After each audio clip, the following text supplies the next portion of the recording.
Nibandhmala dictation number 15 speed 120 word per minute. Dictation start होगी 5 seconds में। Dictation start. पक्षपात सदैव बुरा नहीं होता, वह अच्छा और लाभदायक भी हो सकता है। जब किसी परिवार में कोई बीमार होता है तो उसे घर के बड़े बुजुर्गों की अतिरिक्त संवेदनाएं व स्नेह प्राप्त होता है, तो यह कहीं से भी अनुचित नहीं है।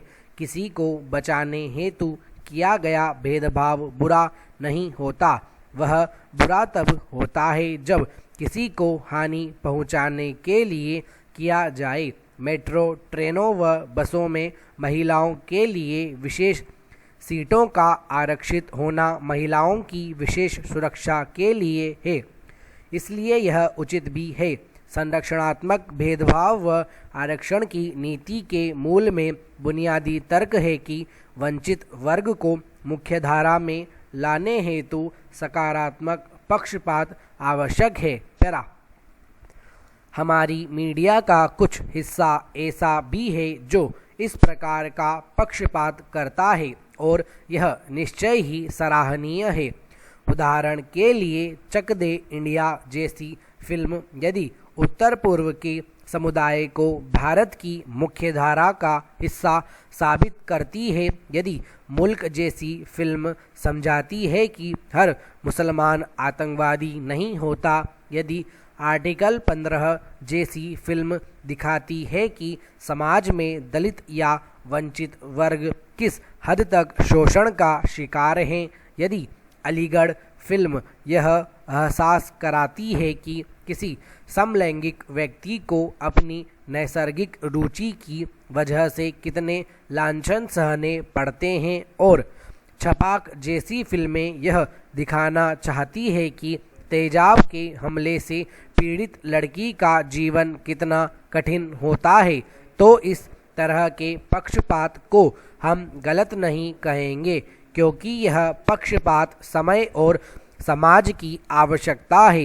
यदि बी साईनाथ जैसे मीडिया कर्मी को गरीबी व भुखमरी पर जीवन भर अनुसंधान करने का जुनून सवार हो जाता है, तो वे अमीरों की जिंदगी पर ध्यान नहीं दे पाते हैं, तो यह पक्षपात भी प्रशंसा के योग्य होता है। पैरा। निष्कर्ष रूप से यह कहा जा सकता है कि लोकतंत्र चाहे राजनीतिक हो, सामाजिक हो या आर्थिक हो, उसमें लोगों की सहभागिता इस बात से बेहद प्रभावित होती है कि मीडिया समाज के सामने कैसी छवि प्रस्तुत करता है। यदि मीडिया वंचित वर्ग के पक्ष में खड़ा होता है तो देश का समावेशी विकास सुनिश्चित होता है। इसके विपरीत यदि मीडिया अपने नैतिक दायित्व को भुलाकर राजनीतिक शक्तियों या अमीरी का पिछलग्गू हो जाता है, तो वह जाने अनजाने लोकतंत्र को कमजोर करता है। पैरा। वर्तमान युग में भारतीय मीडिया का अधिकांश भाग अपने दायित्वों का सही तरीके से निर्वहन नहीं कर रहा है, अर्थात वह अपने उत्तरदायित्वों से विमुख होकर बड़े उद्योगों की चरणवंदना में खुश है। यह स्थिति अत्यधिक चिंताजनक है। यदि समय रहते मीडिया ने अपने दायित्वों का सही ढंग से निर्वहन करना आरंभ नहीं किया, तो निश्चित ही वह दिन दूर नहीं जब हम लोकतंत्र के अंधकार युग में होंगे और भविष्य की पीढ़ियों के सामने अपमानित होने को बाध्य होंगे। पैरा। इंटरनेट विज्ञान की वह अद्भुत देन है जिसने दुनिया को बदलकर रख दिया है। जहां इसके सामने सीमाएं सिकुड़ी हैं, वहीं इसके माध्यम से ज्ञान और अभिव्यक्ति का फलक विस्तृत हुआ है। सूचनाओं के आदान प्रदान में त्वरितता भी आई है, तो जीवन के विविध क्षेत्रों में सुविधाओं और सहूलियतों में भी बढ़ोतरी हुई है। इतना ही नहीं, अब यह राष्ट्रीय और अंतर्राष्ट्रीय राजनीति को प्रभावित करने का एक सशक्त माध्यम भी बन चुका है।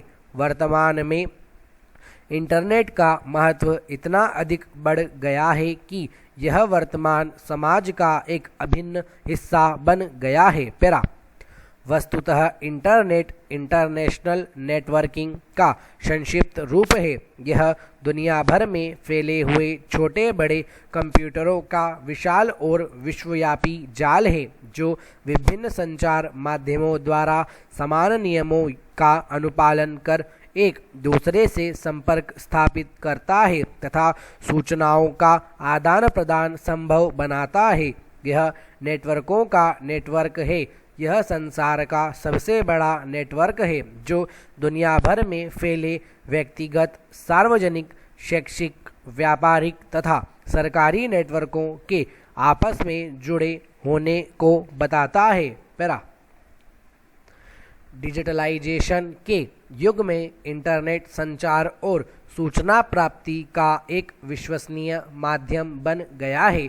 दशकों पूर्व इंटरनेट तक पहुंच को विलासिता का साधन माना जाता था, परंतु वर्तमान में इंटरनेट सभी की आवश्यकता बन गया है। इंटरनेट की आवश्यकता को ध्यान में रखते हुए सितंबर 2019 में केरल उच्च न्यायालय ने फहीमा शिरीन बनाम केरल राज्य के मामले में संविधान के अनुच्छेद 21 के अंतर्गत आने वाले निजता के अधिकार और शिक्षा के अधिकार का एक हिस्सा बनाते हुए इंटरनेट तक पहुंच के अधिकार को मौलिक अधिकार घोषित किया। पैरा केरल के कोझिकोड में पढ़ने वाली एक छात्रा द्वारा दायर याचिका पर सुनवाई करते हुए जस्टिस पी.वी. आशा ने इंटरनेट तक पहुंच के अधिकार को मौलिक अधिकार घोषित किया। उल्लेखनीय है कि छात्रा को उसके कॉलेज हॉस्टल से इसलिए निष्कासित कर दिया गया था क्योंकि वह हॉस्टल में प्रतिबंधित समय के दौरान मोबाइल का प्रयोग कर रही थी। छात्रा ने इसी विषय को लेकर केरल उच्च न्यायालय के समक्ष चुनौती दी थी। याचिकाकर्ता ने यह भी दावा किया था कि इस प्रकार का प्रतिबंध लिंग के आधार पर भेदभावपूर्ण था, क्योंकि यह ब्लैक हॉस्टल में समान रूप से लागू नहीं था। पैरा भारतीय संविधान का अनुच्छेद 19 प्रत्येक भारतीय नागरिक को वाक तथा अभिव्यक्ति की स्वतंत्रता का अधिकार प्रदान करता है। वाक एवं अभिव्यक्ति की स्वतंत्रता लोकतंत्रात्मक व्यवस्था का अनिवार्य अंग है। वाक की स्वतंत्रता से आशय भाषण की स्वतंत्रता से है, जबकि अभिव्यक्ति की स्वतंत्रता की अवधारणा अत्यधिक व्यापक है। इसके अंतर्गत अपनी भावनाओं को अभिव्यक्त करने के सभी अधिकार शामिल हैं। यद्यपि इसमें प्रेस की स्वतंत्रता और इलेक्ट्रॉनिक माध्यमों की स्वतंत्रता का स्पष्ट उल्लेख नहीं है, पर न्यायालय ने भाषण की स्वतंत्रता को लोकतंत्र का मूल अधिकार माना है। इसी प्रकार इंटरनेट भी लोगों का अपनी भावनाओं को व्यक्त करने का एक प्रमुख माध्यम है, अतः इसे भी अनुच्छेद 19 के अंतर्गत अधिकार माना जा सकता है। पैरा मौलिक अधिकार ऐसे अधिकार हैं जो व्यक्ति के जीवन के लिए अनिवार्य होते हैं तथा संविधान द्वारा नागरिकों को प्रदान किए जाते हैं।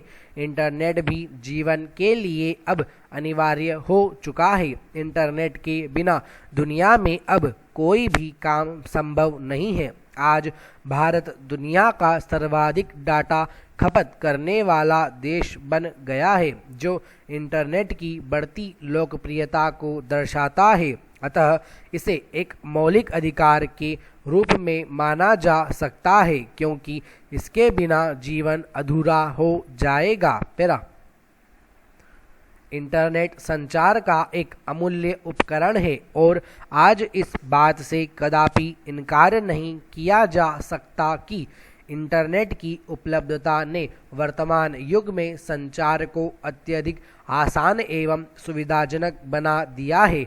इंटरनेट ने दूर दराज के क्षेत्रों में रहने वाले उन विद्यार्थियों के लिए भी बेहतर शिक्षा का विकल्प खोल दिया है जिनके पास अब तक इस प्रकार की कोई भी सुविधा उपलब्ध नहीं थी।